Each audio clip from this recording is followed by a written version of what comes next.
Hey everybody. I had a headache last night and went to bed and overslept and missed my live. So I thought I would go ahead and go live now that I'm up and rested before I get the kids out to school. And yeah, thought I would go ahead and do it now. Hopefully, some of you all catch the replay. Wanted to at least go over this Austin Prather case out of Kentucky. For you guys who don't know, down here in southern Kentucky, we had a kid, Austin Prather, 20 years old, who killed his grandpa and his father and fatally shot and stabbed his grandmother. Um, there's a lot unfolding about this story, mostly rumors here locally, but some of it isn't far-fetched. So that's some stuff that I was wanting to get into, some details about this. Let's go ahead and I want to watch this video first. Give me a second here.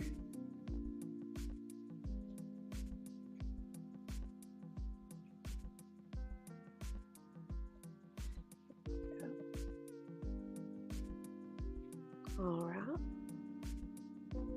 Go ahead and watch this. Father in trying to kill his grandmother is in an Indiana jail awaiting the process to bring him back to answer to the charges. Austin Prather was captured near Evansville last night. WIMT's Phil Pendleton spoke to police about the charges he's facing. Right after police say Austin Prather killed his grandfather Ray and father Trey, then shot and stabbed his grandmother Joanne, he took off from their homes in Science Hill and headed west of Somerset. We got several tips that he had come through, left our county, went into other counties throughout Kentucky, and was asking people for money. He went to Evansville, Indiana, where he knew someone and possibly received help from. The U.S. Marshals, ATF, and state police used cell phone technology to find him. And they had the technology of actually pinging the phones, and it does it off the cell tower sites. And it actually GPS locates and gets us to a real close proximity of where that phone is. The sheriff says he was found in an apartment and was arrested without any trouble. But then they had set up some sources to verify he was there and had seen him come out and go to the Jeep, which we had been looking for.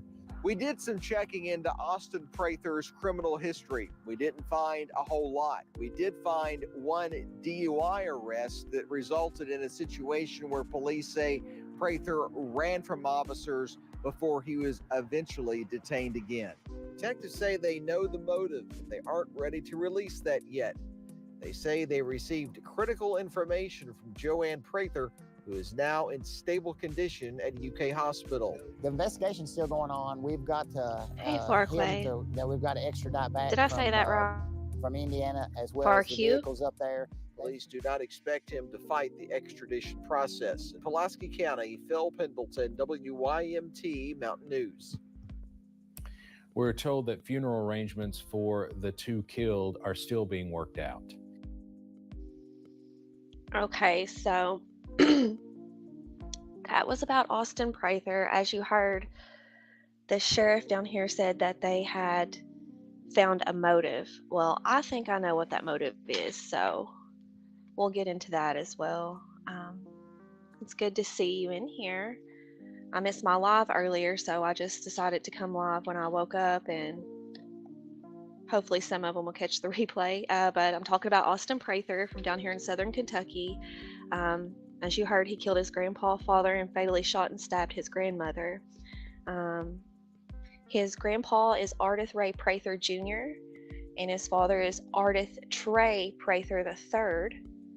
His grandmother is Joanna Prather. So Ardith Ray and Ardith Trey both passed, and Joanne is currently stable. So thankfully, grandmother survived. Far cute. Okay, yeah.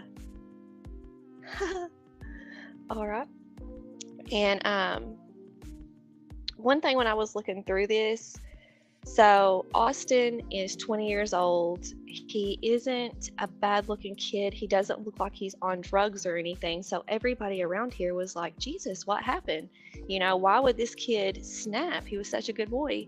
Well, word is that Austin had told his grandparents that his father Trey had SA'd him, And the grandparents didn't believe him. So whenever Trey got out of prison in January, um,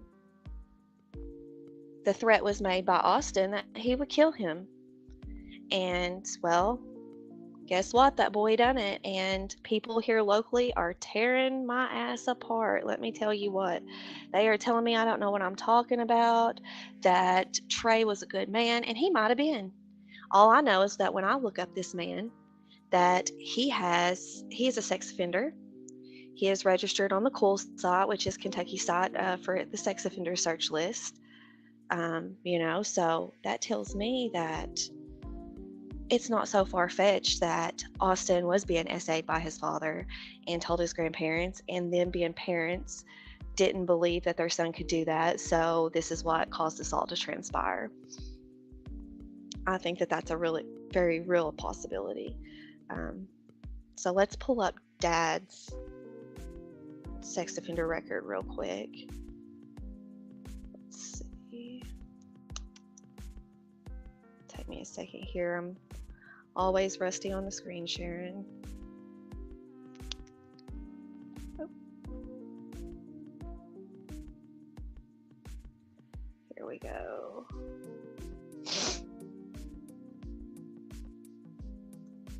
Okay.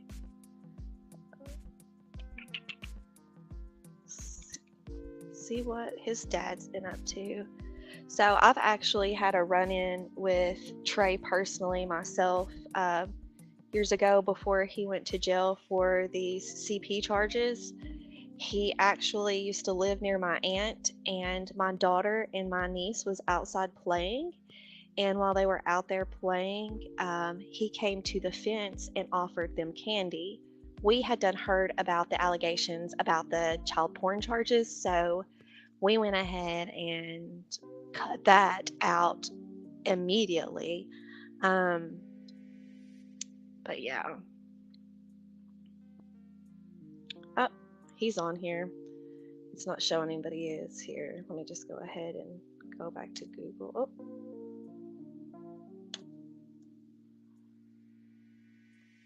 It's actually probably easier if I Google, because I can bring up the articles on Mr. Artist Trey Prather.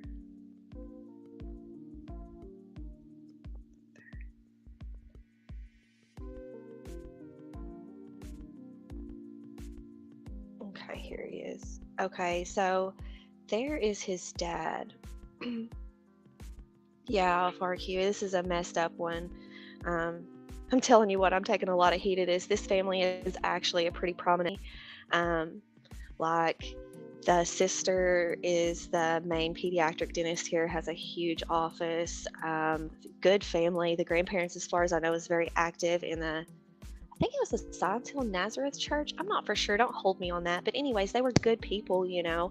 Obviously, Ardith Trey Prather III was up to no good, is what it looks like. But like I said, I've had a lot of backlash over that. I want to go ahead and say that family has reached out to me and told me that Ardith Trey Prather III took these charges for Austin. So they're actually blaming this child pornography second-degree charges on Austin. They're saying that Trey took these charges to keep Austin from getting in trouble. Yeah, it's been popping off around here lately, FARQ. I'm telling you what, we've had a couple murders. We've had, we still have a missing 20-year-old. You know, it's all been around these young men too. We've got another missing 20-year-old, DJ Witt, here. So it's just been a mess. But this one is definitely out of the norm for here. I mean, I can't remember the last time kids done something like this to their family here, you know. But anyways, this is Ardith Prather. As you can see, his supervision began on January the 31st of 2023. That's when he had to register. When he got out of prison, he served 5 years. Says his end date's in 2025. However, we know that he's no longer going to have to register because Austin murdered his father. And you all, if a child murders their father, I mean, it can't just be he was on some drug. I mean, it could be, but being as his dad is a sex offender, I feel like it's not far-fetched that his dad did that to him. And that was the main thing, I guess, that I wanted to hit home about this case.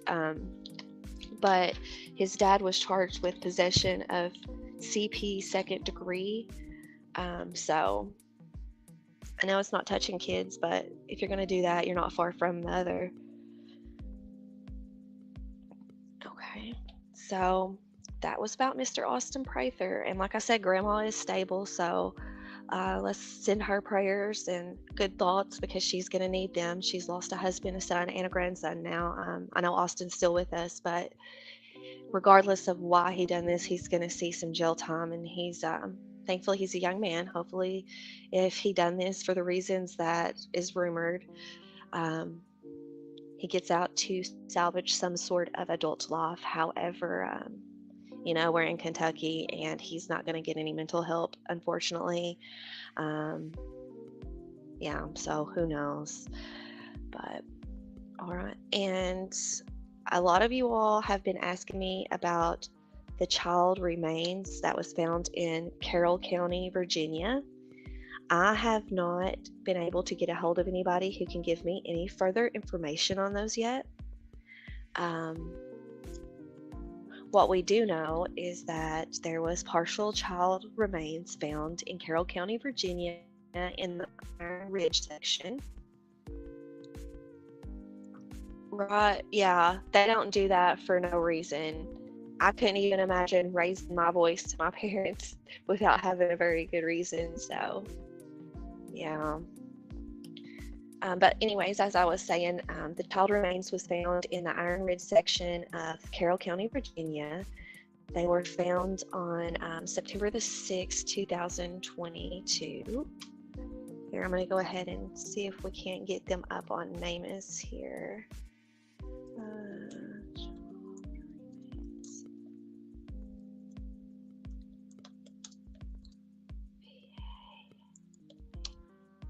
And this child's sex was unknown. The child remains were so badly decomposed that they had to wait for the medical examiner to test to see if they were even human or not. And they were partial remains. So the sex is unknown. The best educated guess that we have right now is that the child is 4 to 7 years of age. The PMI, which is the postmortem interval of the time since they had passed, was 5 years, and that was September of 2022. So right now we're looking at 6. They did find 1 to 2 inch strands of hair with the child, but the hair color is unknown, so I would think it had lost some color.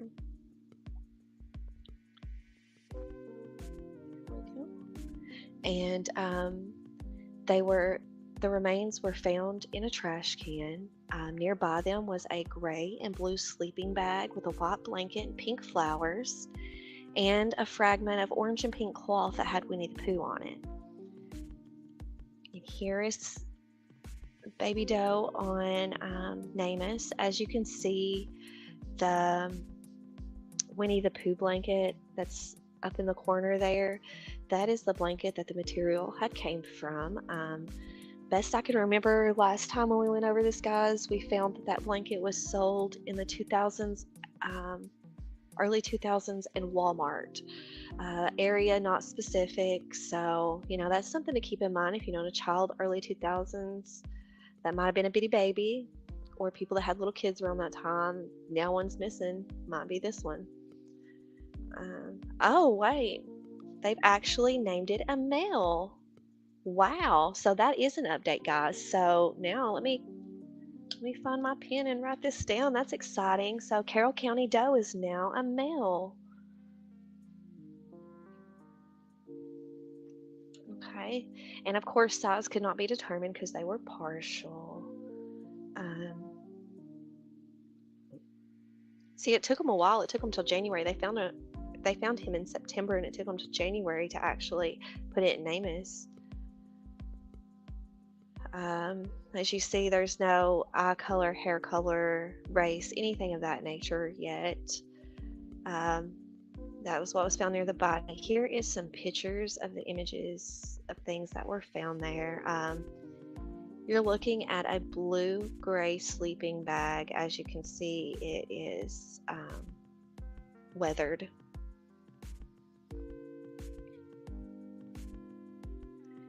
And that is possibly what the sleeping bag looked like. And the Winnie the Pooh blanket piece, that's what it looked like, as I had said.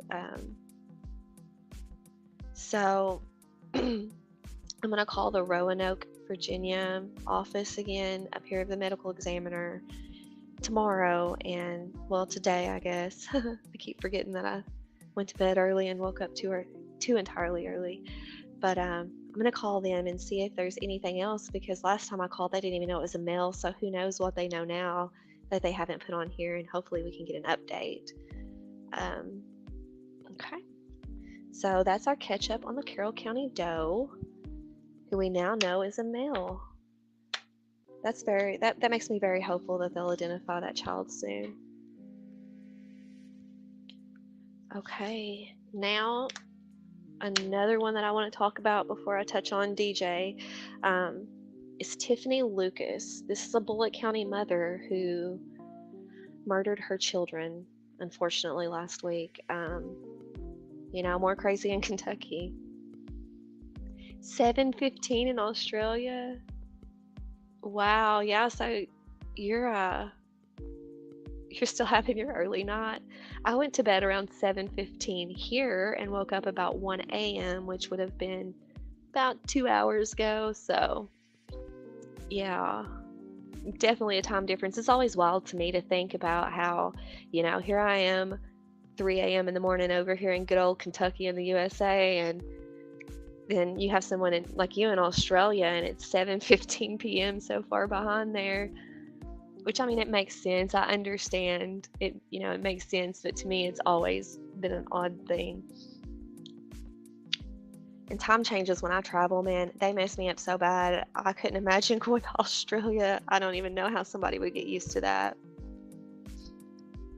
Oh, well, that's nice. Here's a regional program specialist contact for the case. I'm going to go ahead and take note of this before I pull up on Tiffany Lucas here, because I definitely want to get a hold of somebody who can tell me more about this child doe here. Catherine Pope, 817-879-9357.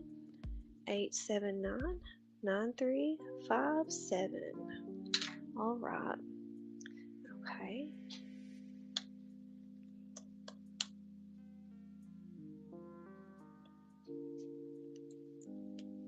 Pull up on Tiffany Lucas here. I'm the world's worst. I will open all of these tabs before I get started live and don't even use any of them. Sit here and use the same one. Go through Google. I don't know why it's easier for me, but it is. Okay. Let's see. I think this may be the one I was looking at. So yeah, she has a $2 million bond, which I think is great. Kentucky has been doing some higher bonds, and I'm glad about that, especially Bullitt County. It is very much so hard to get my head around too. Okay, this is Miss Tiffany Lucas. Well, this isn't. I'm gonna go get a local story. I didn't realize that was CBS Austin. Take me a second here, of course. I guess my internet's going to slow down at this time.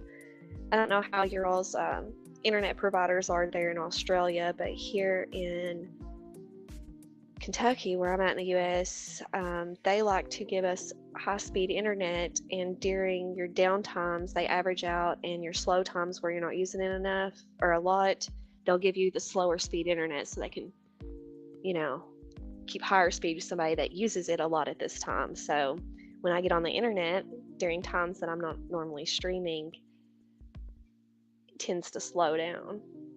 So Well, let me redo this here real quick.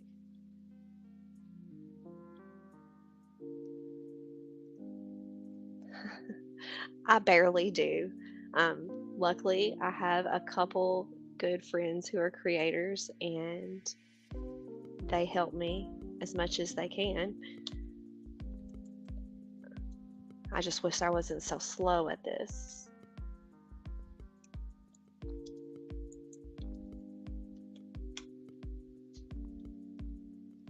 Okay, here, let's watch the video from WHAS 11. We have a breaking update to tell you about right here at the top of 4. Let's keep in mind that Bullitt County is the same county where Crystal Rogers' case is going on, you know, the Bardstown area. Okay, I'm going to go ahead and play this. Like I said, this is Tiffany Lucas, and she's 32, Bullitt County, Kentucky. She allegedly shot and killed her 2 sons, who are 6 and 9 years old. I found that very odd that they were at that age. So the cops were called around 11 on Wednesday, which was this previous Wednesday, to Brentwood Drive in Shepherdsville, Kentucky. They said that they found a gun on the bed in the room with the children, and both of the children unfortunately passed at Norton's Children's Hospital. So let's go ahead and see what they have to report on her here. We have a breaking update to tell you about right here at the top of 4:30. This is an update to the deadly shooting in Bullitt County. The sheriff confirms they have arrested Tiffany Lucas and charged her with the murder of her 2 children. The children, ages 9 and 6 years old, were found at a Shepherdsville home just after 11 this morning. They were both rushed to Norton Children's Hospital with gunshot wounds, and that's where they later died. Oh, I hate hearing that. Like, I can sit up here and talk about this all day long, but when I hear about parents doing this to their children, it literally makes the hair stand on my arms. I just, no way. So they got her bond set at $2 million. I have looked at Mom's Facebook. I don't know if it's still up or not. She looked fairly normal. Let's see. This I think is the brother. Yeah, this is the older brother. So they had an older brother that they had in common with one of the boys' fathers. And once the father passed in 2019, the older brother kind of stepped up and came in for his half brother, you know, to kind of fill that role and be an older male role model. And he also, the other brother that wasn't biologically his brother, he would take him along too. And yeah, let's see, is that a video? Yeah, let's go ahead and watch this.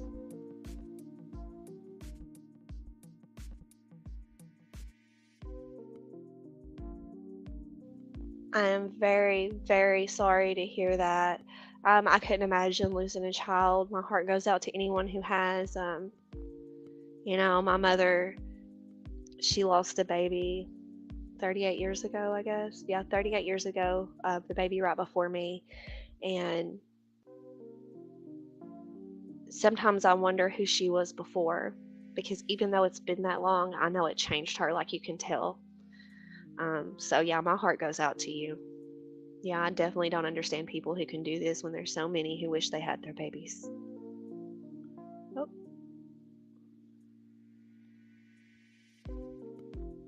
We'll let those ads play through. Call the Veterans Crisis Line. Well, good evening to you, Rick, Vicky. Family tells me they are heartbroken. They are devastated. They are still in shock. More from them in just a minute. But for now, let's talk about Tiffany Lucas. She appeared from this jail via video conference for her first arraignment, her first court appearance. She showed no emotion, said absolutely nothing, and pretty much the entire time stood with her arms folded across her chest. Now, ultimately, as you said, the judge set the bond at $2 million. And for the boys' families, they say that is not enough. We just played a card game. That was it. Simple as that. And then we had the best time ever. And then, just a few days later, Darrell Howard got the news his little brothers were dead. A neighbor found the boys shot in a bed inside their home on Bentwood Drive in Shepherdsville Wednesday morning. Police took the boys' mother, Tiffany Lucas, into custody at the scene, later charging her with murder. We wanted them. we would have took him open arms. We loved him so much. Howard claims over the years, multiple family members had called CPS with concerns. He and 9-year-old Jaden shared the same father who died in 2019. Howard says that's when he became more involved in his brother's life and the life of Jaden's little brother, 6-year-old Maurice, known as Peanut. And while the past few weeks were good ones, filled with trick-or-treating events, visits with their grandmother, and backyard water balloon fights, there are regrets. Because I should have did more. I should have, if it came to me coming to snatch the boys out the house, I should have did that. And I will hold that on my back for the rest of my life, for both of them boys. On Thursday, Lucas faced a judge who set her bond at $2 million. Family says it's not nearly high enough. When asked what he would say to Lucas, Howard had this to say. You scarred everybody with this one. You scored everybody with this one. He says now his only comfort is knowing the little boys who wanted to play football like their big brother are not alone. I just know Jaden and Peanut, I know they together. And I know our father probably waiting on them. Waiting on both of them. Back here live tonight, Tiffany Lucas returns to court on Tuesday. That's when there will be a probable cause affidavit, and we could possibly learn more about this case, perhaps even what she told detectives and if she provided a motive. Reporting in Shepherdsville tonight, I'm Lauren Adams, WLKY News. Oh, wow. Yeah. So I haven't really done a deep dive into this case, but I guess it says she's going to court tomorrow. Hopefully they stream it. I don't really know how they're going to do there in Shepherdsville, but I know they do have the ability to have cameras in the courtroom and stream it. They have WebEx, I do believe, sometimes, or they did during COVID. Barq, did you hear anything else about this story that maybe wasn't touched on in those news articles or the news reports? I think it's very, I don't know how much to say it. Awesome. I might actually look into going tomorrow. I'm going to call up there today. I might actually look into going up there tomorrow and seeing her court case. I actually have been going in, and I've only sat in 2 court cases, and they've both been in Bullitt County. But I'm actually starting to enjoy going to court and, just watching these cases unfold in front of my eyes in there and being able to get, all the info, because I don't have to do any documents request or anything. They talk about it all right there, and it's all legit information. So I've been enjoying going to court lately. Yeah, so hopefully maybe tomorrow we'll find out what a motive was. I'm sure it will all boil down to a mental health crisis. I won't say that the world is in a mental health crisis because I don't travel other places a lot, but I do know that here in the U.S. we're in a mental health crisis, and it's very hard to get mental health, help, doctors, things of that nature, so treatments. So yeah, unfortunately, that's what it'll boil down to, I'm sure. Yeah, I'm definitely going to see if that would be allowed. I'm sure it will be, though. I'm gonna have to look into. Oh, the mushroom. Is that the death cap lady that done the one that had already tried to poison her husband before and ended up?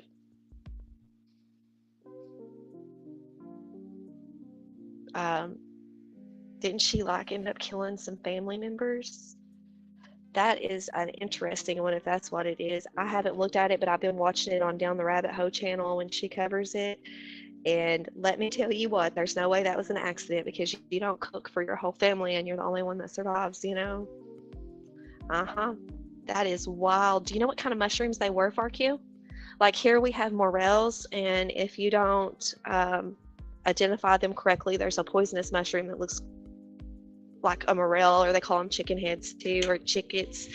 But I was wondering what kind of mushrooms those were.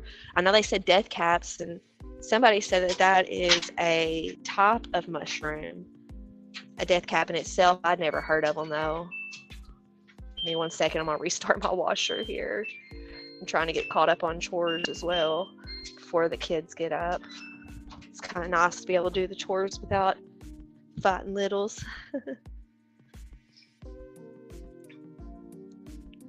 Her two in-laws, which were his parents.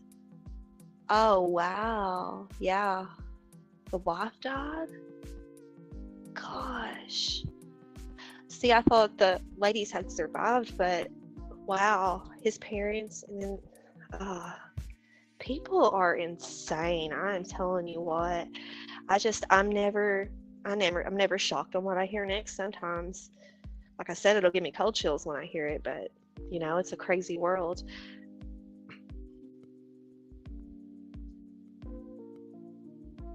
Oh. Ugh. Are they easy to misidentify, or do people know, like, stay away from the death caps?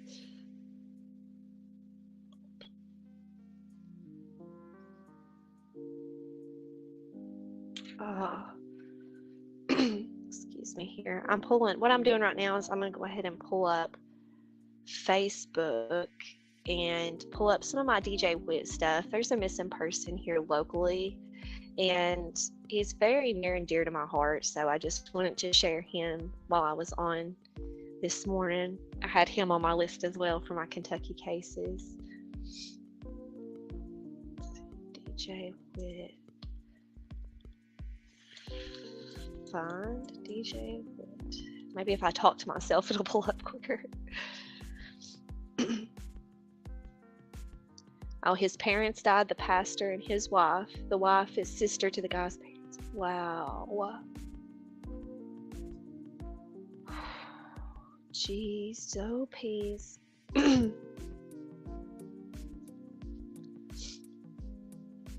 I doubt anyone will, but if anyone is up right now who is on my Misty Eyes Facebook, don't message me unless you want it to pop up.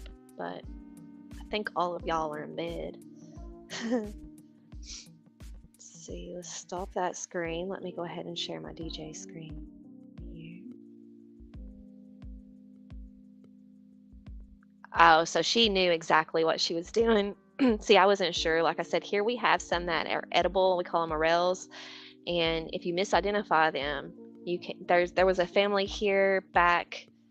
I guess my mom said, I think it was like when I was a baby back in the late 80s, and they thought they were eating what we call dryland fish, the morels, and they had misidentified them, and they all ate supper that night and passed during the night. So I know misidentification happens here, but if it's something that you all are warned about and she couldn't misidentify, then it was obviously murder.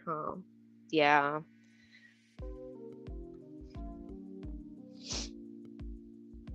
Okay, let's see if this will pull up for us here. All right, there's Mr. DJ Witt.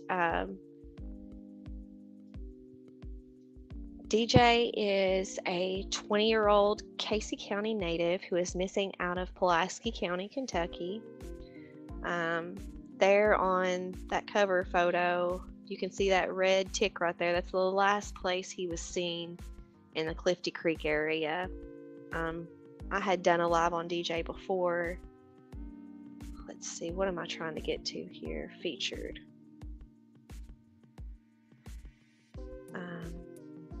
So I'll just retouch real quick, just in case you weren't familiar with him. FARQ. We'll go to the Pulaski County Sheriff's Office post. I will say I call him a missing kid. He's not a kid. He is an adult. He's 20 years old. He's not considered in our town as missing. He is actually a wanted fugitive. This case is very, I want to say it's surrounded in corruption, and it has to all do around my county here, Pulaski, but I don't know. We'll see.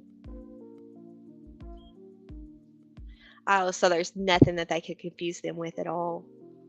Yeah, so she intentionally done it. Okay, so I'm just going to go ahead and read their Facebook post just to touch on him here. Yeah, he is FARQ. His mom, Angel, he's definitely still a kid, because let me tell you what, he's her baby boy. Yes, yes, it is. Yes, it is. I'm hoping since they blew Crystal Rogers' case out of the water up there in Bullitt County and exposed corruption up there, I'm hoping it trickles on down through Kentucky here because let me tell you what, there's a lot of places here that have so many missing people and unsolved murders, and it's all because either the law enforcement is corrupt or they're poorly trained. Okay, so we're speaking about DJ Witt. I'll just go ahead and read the sheriff's post. Sheriff Bobby Jones would like the community to be aware of a wanted individual. David J. Witt of Casey County is currently wanted on 3 felony warrants stemming from assaults on law enforcement in Pulaski County and Casey County. On September 19, 2023, Deputy Logan Crabtree responded to the North Highway 837 on a report of a suspicious juvenile prowling around the neighborhood. Deputy Crabtree located the subject, later identified as David J. Witt, age 20, who fled from him. As a result of the pursuit, Deputy Crabtree suffered a fractured radius to his left arm. So remember that. As a result of the pursuit, he fractured his left arm. Previous to this incident, on September the 17th, 2 Casey County deputies responded to a domestic on Parton Ridge Road. Upon arrival, deputies observed Witt arguing with a male and female adult, striking the female in the face. While deputies were attempting to place Witt under arrest, he began to fight. During the altercation, Witt was able to gain control of the deputy's taser and use it against him. Witt was eventually taken into custody and lodged in the Casey County Detention Center for public intoxication, assault 4th minor injury, resisting arrest, assault 3rd, police officer, and fleeing and evading the 2nd. Okay, so then on September 30th, the Pulaski County Deputy Daniel Drury responded to Spall Cemetery Road in reference to status check. Upon arrival, Deputy Drury made contact with DJ Witt. 911 dispatch advised that Witt had been reported missing by his mother but had no warrants against him. As a courtesy to Witt, Deputy Drury offered him a ride to the sheriff's office where his mother could pick him up. Witt was not under arrest or in custody, so he was not placed in cuffs, and Deputy Drury felt no threat from him. During the ride back to the sheriff's office, Deputy Drury kept the sliding partition open so they could communicate with each other. While the deputy was speaking with 911 dispatch on the phone, Witt came through the partition and began assaulting Drury, attempting to disarm him of his duty weapon. Deputy Drury was able to fend off Witt and deployed his taser, which had little to no effect on Witt. Witt fled the scene, ignoring orders to stop. Special response teams were called out to search for Witt, but he was not located.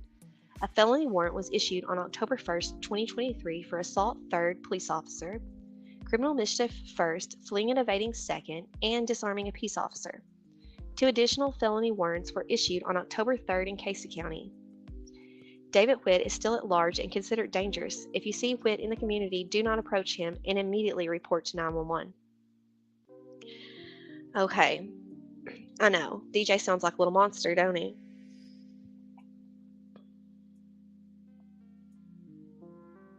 Right. So, this is a 20-year-old boy, we'll call him. DJ is not very big at all. He's like 120 pounds, 5'7"-ish. So he is not a big guy.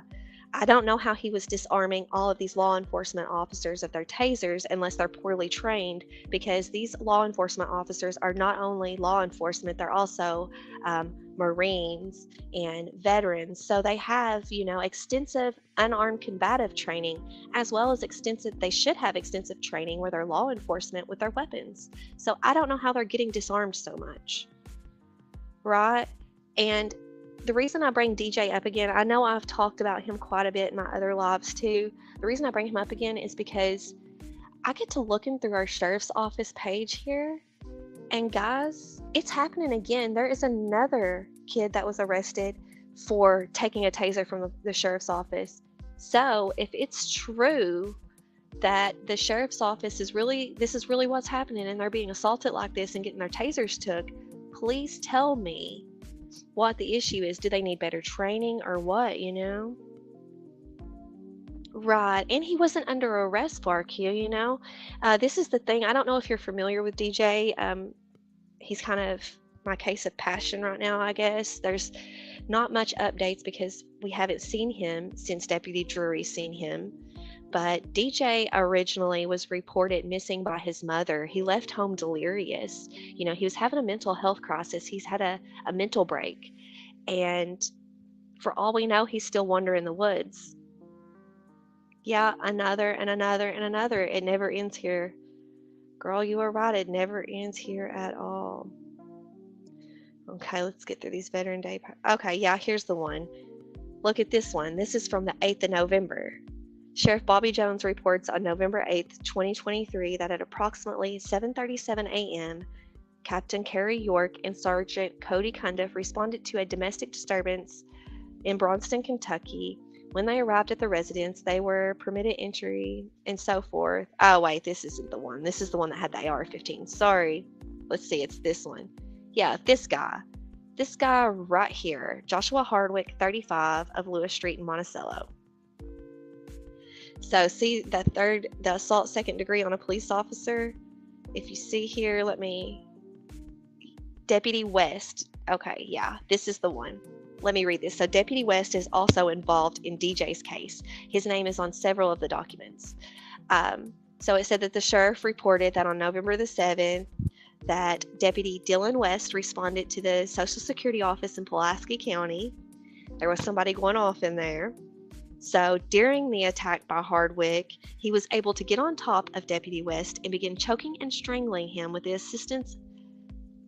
He had to get assistance from the Social Security officer to actually get Hardwick into custody. So obviously there's some poor training here or something, because I don't see this many people being able just to overtake all these officers, and it's never anybody that is, well trained or anything of that nature. Yeah, exactly. If you can't hold on to it, you don't need it. Well, and not only that, but if you encounter a missing person who has been reported missing, and you know that their mother reported them missing because they weren't acting correctly, like they were, it was almost like he was schizophrenic. It's almost like he was having a schizophrenic episode, even though he's not been diagnosed. So don't take my word. I'm not diagnosing him. That's the closest thing I can explain to how DJ was acting, the way she describes. He was having like a schizophrenic episode. So you're an officer and you know that this person is not mentally well. Why are you putting him in your car? I understand he's not under arrest, so you're not going to handcuff him. But what's the breakdown there? Because that doesn't seem like that would be proper protocol at all. Yes, and they have here, our police chief last year just got arrested for trafficking, drugs, human trafficking, and I'm not saying he was stealing kids and selling them, but he was pimping out women. So yeah, it is. Yeah, one of the same cops. So there's a few cops. Deputy West is one of them. Deputy Drury is another one. And we see their names come up a lot in these cases. Deputy Drury was actually told to keep his mouth shut about this case because he has a deployment. So I wouldn't be surprised if he hasn't been deployed right now because he's in the Marines.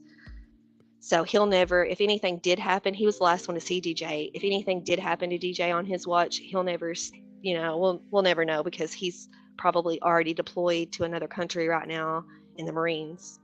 He'll be protected. Right.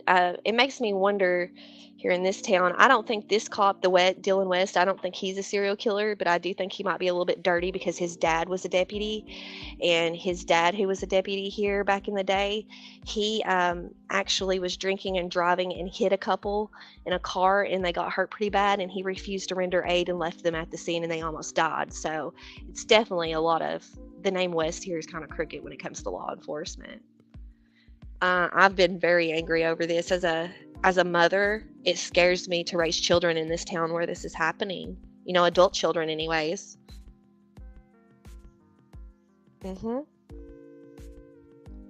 Yeah. Yeah.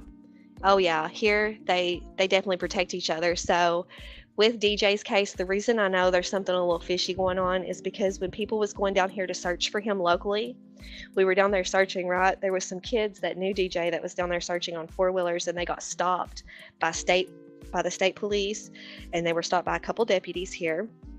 They were joking with them and cutting up fine with these boys, thinking they were deer hunting. When they found out that they were there looking for DJ, they ended up writing them up for having too low tread on their tires and too dark of tint on their windows, which in Kentucky, they can write you up for that, but I have never heard of it. That is something if they're just wanting to nitpick, and they wanted to nitpick at them boys because they were looking for DJ, and they can't convince me otherwise, because why else would you care, you know? Yeah, he refused to render aid at the scene. Well, I asked Sheriff Bobby Jones here, I asked him when I was talking to him what he thought was the missing people's crisis here. He told me that we have a drug crisis in our area, and he blames it all on methamphetamine. However, I know drugs are bad everywhere, and I know that they're particularly bad here. I just don't think methamphetamine is what's taking all these kids from home. I don't buy it. And especially with DJ, he's not a drug user. You know, he's a kid, he's a worker, he's a good kid. And he did the domestic. His mom and him ain't saying that he didn't assault the family member, because he did, but he was out of his mind and he needed help, and they tried to get him help. So that's what really bothers me about this case, is they tried to help him. The mom did everything right, and still, you know, the system failed her. The system failed DJ. Oh, we have so much corruption here. It's small town USA, and the cops around here, even though my husband, one of his good friends, is a detective here in the city we live in, and even though he's a good friend of ours, I know at the end of the day, if something happened with cops, that he would have their back before ours, because that's just how they are. It's just how they are here. No, they aren't. Not all of them at all. All of them don't have a drug problem. All right, well, that's the end of my cases. I don't really have any updates on DJ, except that I have offered to the family to do a vigil. I'm going to reach out to them again today and see if that's something that they're interested in. I thought maybe doing a vigil locally for him would kind of raise awareness that he is still missing, and people will still continue to look for him. Very much so, very much so.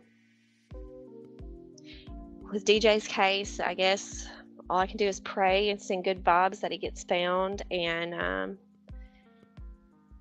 let's just pray that he's found, and that whatever the problem was that caused this issue is fixed, because like I said, I'm a mom here too, and I'm raising kids. My kids aren't adults yet, but stuff like this terrifies me to have adult children, because yeah, Angel done everything right and got no help. Okay. All right, so that is my cases. Here, when the courthouses start opening up, I'm going to see about going to Tiffany Lucas' trial tomorrow and see if we can't get our hands on that probable cause affidavit. Absolutely, yeah. The problem I've been running into with getting anybody to do anything of that nature is because he's a wanted fugitive. But if there's somebody, you know, you can reach out to, if you want to send the information along, or if you can reach out to them, that would be great. Anything to help get his face out there, because, you know, at this point, it's almost like we're treading water and not going anywhere, because he's been looked for. You know, that's all you can do is look, and the cops aren't helping because he's a wanted fugitive. They're not taking it serious as he's missing and endangered. So, yeah. Honestly, I don't like to talk about it much, because I do care about his family. They're very sweet ladies. The ladies I speak with in his family are very sweet ladies, and I would never say anything to upset them, so I would rather them not listen. But I think the fear is the night that he had the run-in with Deputy Drury with the taser is that he was tased, and when he jumped over the guardrail to the 15-foot drop, dropped in water, I am very afraid that he was tased and then got dropped in that cold water. And regardless if Deputy Drury's seen him after that or not, I'm afraid that he succumbed to the elements because of it. Because it just had turned cold here when that happened. I do know Mind of Monsters. I used to collab with her a little bit. Awesome. Yeah, well, yeah, definitely. I didn't even think of reaching out to Christy. Yeah, Christy's good people. Or good channel anyways. I guess I don't personally know her, but yeah, definitely she does good advocacy work. Yeah, that would be awesome for Q. I don't talk to Christy much these days anymore, but yeah, I guess I probably should send his information around to more creators. It would probably that would be something I could do. Something's better than nothing. All right, well, it's creeping up till 4 o'clock, and I've got to get this breakfast started so that I can get kids up. We've got an early morning this morning to get started for school. FARQ, thank you so much for coming into chat and keeping me company while I went over these cases. I always enjoy you. Everybody watching the replay, don't forget to hit the like button, please. Share it out. Let's spread DJ's face if you can. The other cases, I don't know when Austin is going to be extradited back, but when he is, I will definitely be going to that court case. Tiffany is going to court tomorrow, and we'll see about going to that one. And I will call later on about the child doe. Thank you so much, FARQ. All right, you have yourself a wonderful day, FARQ. I'm going to go cook some breakfast, or a wonderful day. I guess you have a wonderful night, and I hope you rest well. I'm going to go cook some breakfast and get my babies up, guys. Have a wonderful day. Bye.